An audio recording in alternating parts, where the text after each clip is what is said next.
Picture your morning routine: a row of supplement bottles lined up on the kitchen counter, and a handful of capsules washed down with water before breakfast. Vitamin D, calcium, vitamin C, omega-3, a multivitamin. A joint formula, an eye health supplement. What started as 1 or 2 additions has quietly grown into 5, 7. Sometimes more than 10 pills every single morning. You take them because you want to stay healthy. That intention is completely right. But today's video is about a truth that most people never hear. Until it is too late. Those supplements, taken with the best intentions, may be silently and irreversibly damaging your kidneys. This is not an exaggeration.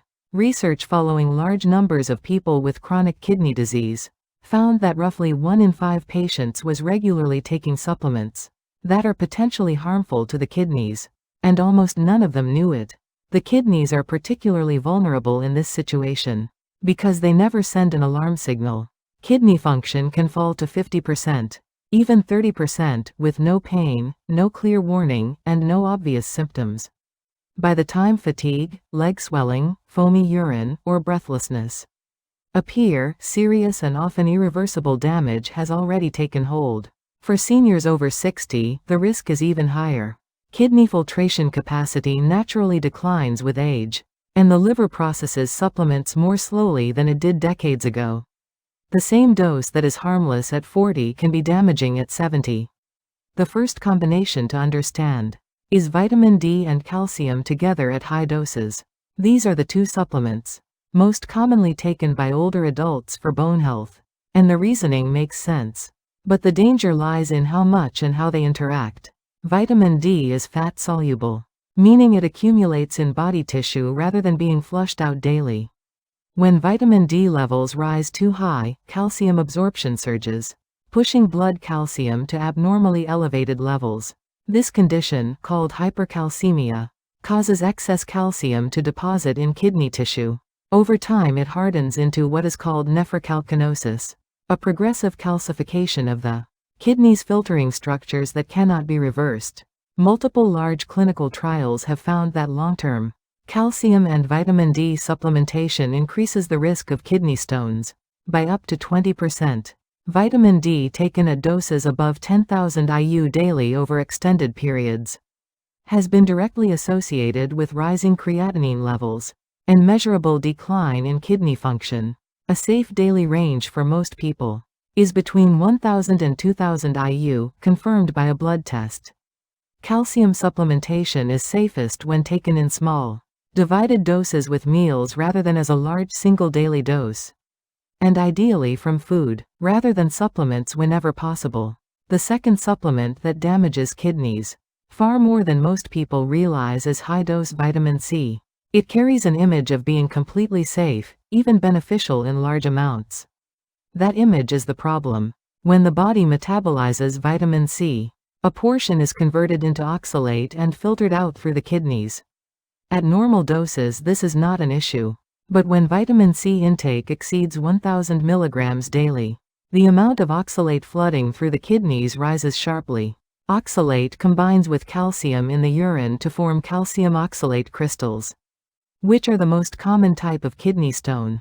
In more serious cases, these crystals damage the kidney tubule cells directly, triggering acute kidney injury. Studies have shown that men taking more than 1,000 mg of supplemental vitamin C daily face a significantly higher rate of kidney stone formation compared to those who do not.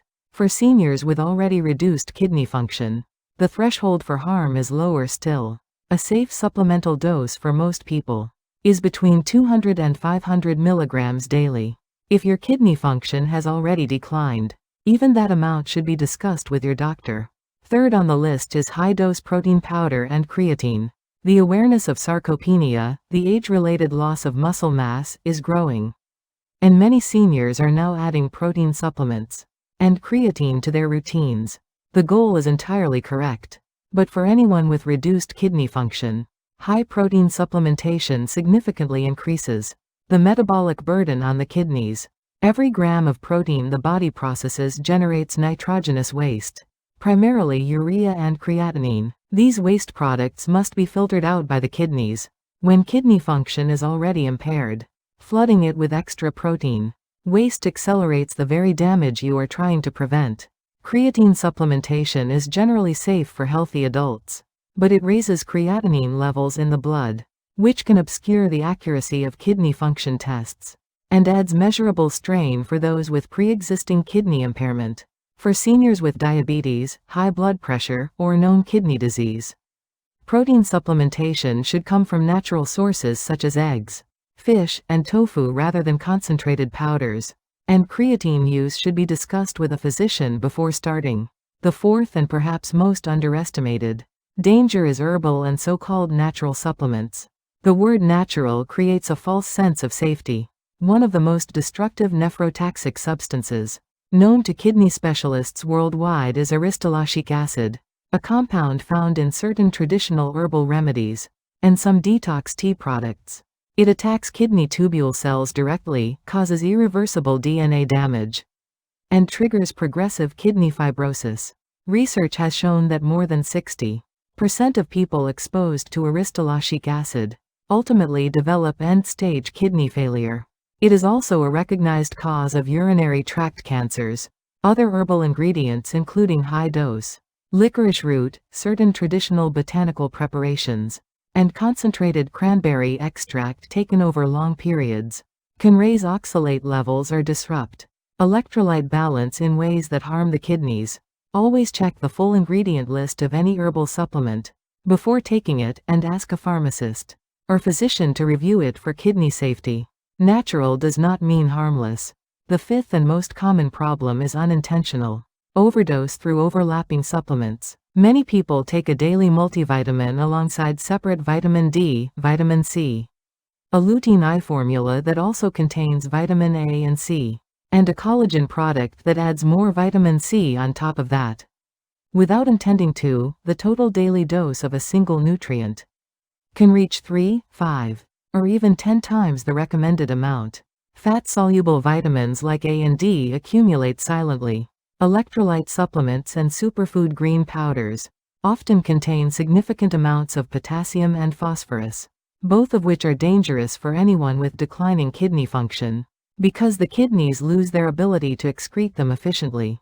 Elevated potassium in particular can disrupt heart rhythm with life-threatening consequences. Here is what to do right now. Write down every supplement you currently take, including the name, main ingredients, and dose. Bring that list to your next doctor's visit and ask specifically about kidney safety. Request a kidney function test if you have not had one in the past year. Any herbal or detox product should be reviewed for aristolochic acid and other nephrotoxic compounds before you continue taking it. Consider consolidating multiple single nutrient supplements into one quality multivitamin that covers your actual needs without excess. Supplements are tools for filling gaps, not for buying health. The kidneys process everything that enters your body. Every pill you swallow adds to their workload. Protect them by being precise, not generous, with what you take.